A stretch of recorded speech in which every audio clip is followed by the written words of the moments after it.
All right, everybody, welcome back to the Nine Pennants Pod. It's been a time, but we're gonna get back up and running. Oh Cole, yeah. he's Josh. We're gonna be going through 5 hitters that you need for fantasy. You can throw your money on them. They're gonna be reliable for you. I'll start off with an honorable mention. I got my guy Zach Neto. I'm a little biased here. I am an Angels fan. Zach Neto did miss about the first 3 weeks of the season, and he almost had a 30-30 year, which is kind of crazy. He led the MLB in leadoff home runs, so he has that power. He has speed. He hits not really for average, but I think next year that's something he'll take another leap on because he's only in the MLB for 2.5 years now.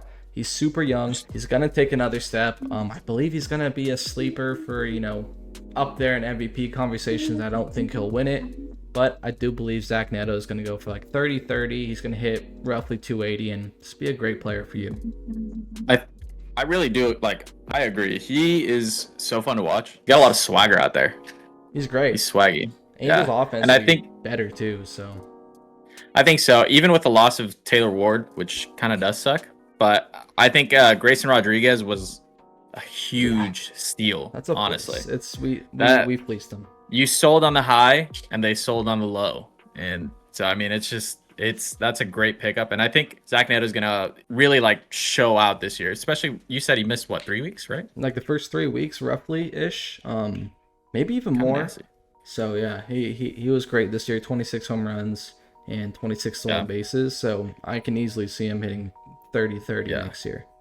Yeah, shortstop is an elite position to get, especially when you can get somebody that almost hits for a 30-30. And I'm going to keep it in the shortstop position too, with somebody you really he's so good. Bobby Witt Jr. is just probably arguably one of the top 5 players right now in MLB.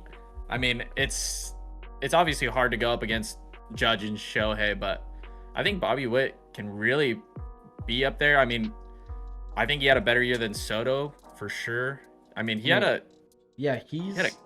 Kind of like a down year in terms of Bobby terms, and it's still one of the better years of all the players out there. And he's a special player. He's one of the fastest players in the league. He can easily lead the league in stolen bases. He hits for average. Well, he led the MLB in hits and doubles. I mean, he even for a down year, a 290 average, which is great. Sure. And I mean, he just got on base like nobody else. And I mean, he is able to play defense a freaking stud. He's a dog.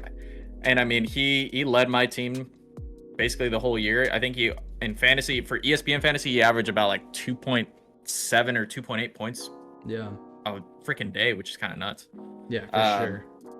Yeah, no, he's a dog, and I think, I mean, he's probably gonna end up again in easily top 3, top 5 MLB voting for MVP. So I think he's gonna have another really sick year. And I mean, he has all the tools to just dominate the game. So I don't think he's gonna be a problem. Agreed. And if Judge has a down year or gets hurt, I think Bobby's the next guy up in the American League. So I wouldn't be surprised if he wins MVP one day. But it'd be sick. Move on to another guy who I've already placed an MLB future on to win MVP in the American League, because I believe this guy has that upside, is Junior Caminero. This guy I love that. is insane. In his first full MLB season, he had 45 home runs, 4.4 WAR. Dude's absolutely nuts. He's only 22 years old. He has a ton of power. He really doesn't strike out as much as people think he would. He doesn't hit for much average, only had a 264, but dude just absolutely rakes. The Rays are going to be fun. They're making some good signings early on in the offseason, so I think their offense is going to get a little better. They just got Cedric Mullins, and they signed someone else too for the offense that I can't remember. And they always have a decent pitching core. Yeah. I mean, they just traded away Brandon Lau, so I guess that kind of brings their offense down. But regardless of the point, Junior Caminero is going to be an absolute dog. I think he has the upside to hit 60 home runs if he really wants to. People don't talk about him enough because he's in Tampa Bay. Yeah, and he's got that easy power. I mean, he end up winning the home run. No, he didn't win the home run derby this year. It was Cal. Yep. But he was up there, and I mean, he just has a smooth butter swing, and he's nasty. Yeah. I'm really excited for him this year. Is he gonna be your keeper this year? He's up. I've really been considering it.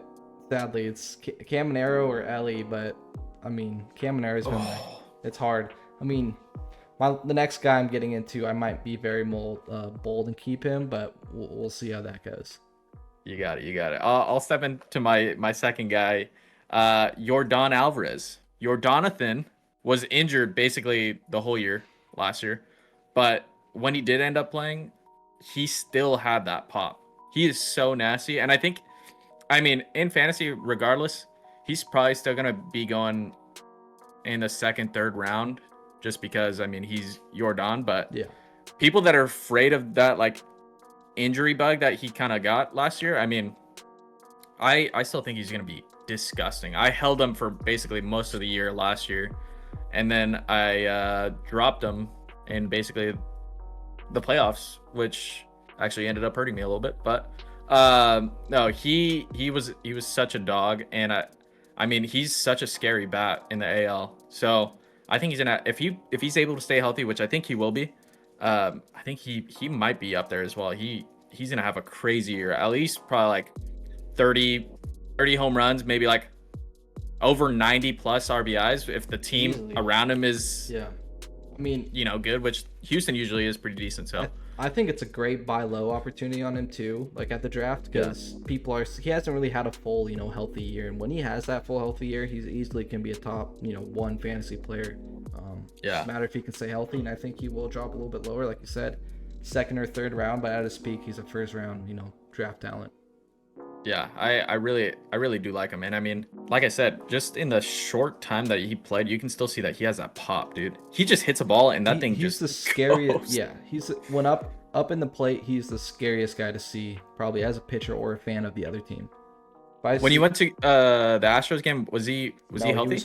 He was hurt at the time. Yeah, that was early on. I was gonna say, yeah, he looks like huge. he's massive. He's scary. Anytime I see him up to bat against my Angels, I always get scared that it's about to go 500 feet into over the rocks. Yeah, no, and so he's like not even that old either. He's kind of entering that like prime age of 28, 29. Like I think he's gonna have like, if he's and I really do think he's gonna be healthy. He has to have a healthy full season. They're not gonna play him apparently out in the outfield too much. They're gonna try to like corral him in and play him, like just let him play DH basically. Yeah.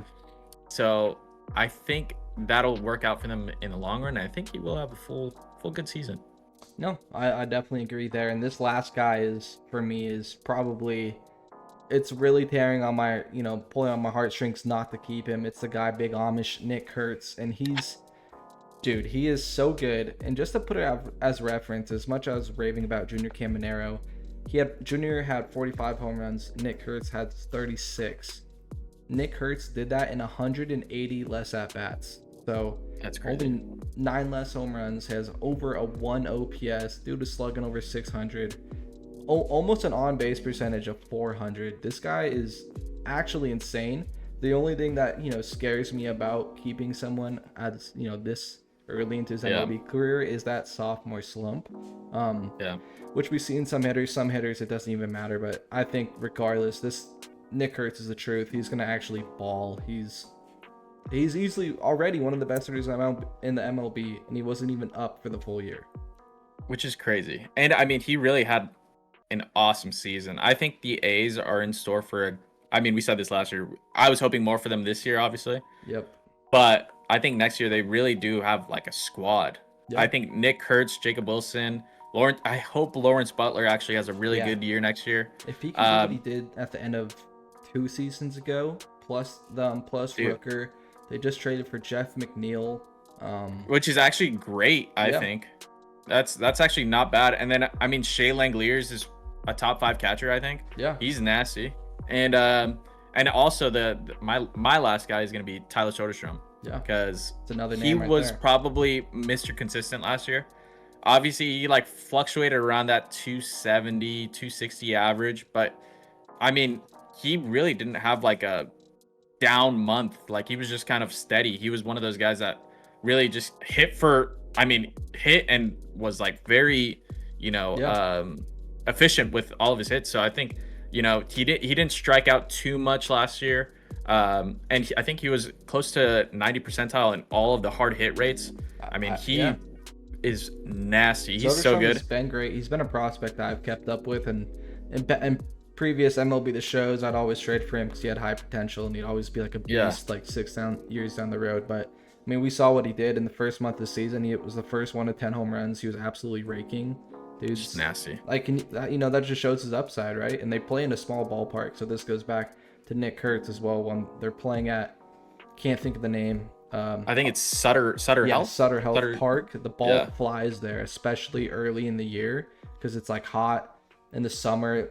It's like a minor league park that's pretty high elevation. There's no wind, so it's just people are just smoking balls all the time. Yeah, and I mean it's really perfect for him. So I think Soderstrom's gonna have like a really probably like a follow-up breakout year. Like he's just gonna be nasty again next year. And I really hope that the A's just can all improve together because we saw Jacob Wilson have a stud year last year. He got hurt towards the middle, but really good year. Obviously Nick Kurtz, Soderstrom, Butler. I mean that lineup is actually kind of insane. The whole thing's pitching, right? Like they have Severino now. This is going on a whole tangent. But the A's, I think, they're gonna be great. I think the A's are gonna be great, and I think their offense will easily be top 10, if not top 5. 100%. Yeah, and I mean, I think you're obviously not gonna be able to have all 6 of these players on your team, but I mean, if you're able to snag maybe like 2, I would try 2 or 3 of these guys. If you can find a way to get. I mean, it's too early in the season really to tell draft, positions at the, moment once we get closer to the year because there's still moves to be made. Winter meetings are going on, but it'll be curious to see, in a couple of weeks we can follow up and see where these guys are getting drafted because it'd be great to get all of them. Bobby's, you got to have a really high pick for Bobby, but most of these other guys, there should be second, to 7th round picks, if not more. So, try to get all these guys in your lineup. They're going to carry you this year. Yeah, Josh, you got anything left? No, I mean, like you said, if you're able to, finagle around the draft and try to get either of these guys between like 2 and 7, I think you have a really great chance of, reaching that championship fantasy. Sure. So that I think that's gonna be great. So I think if you have any of these players, if you have at least one of them, you're gonna be very happy with them. For sure. All right, guys, we'll catch you in the next one. Thanks for watching. Peace. Peace.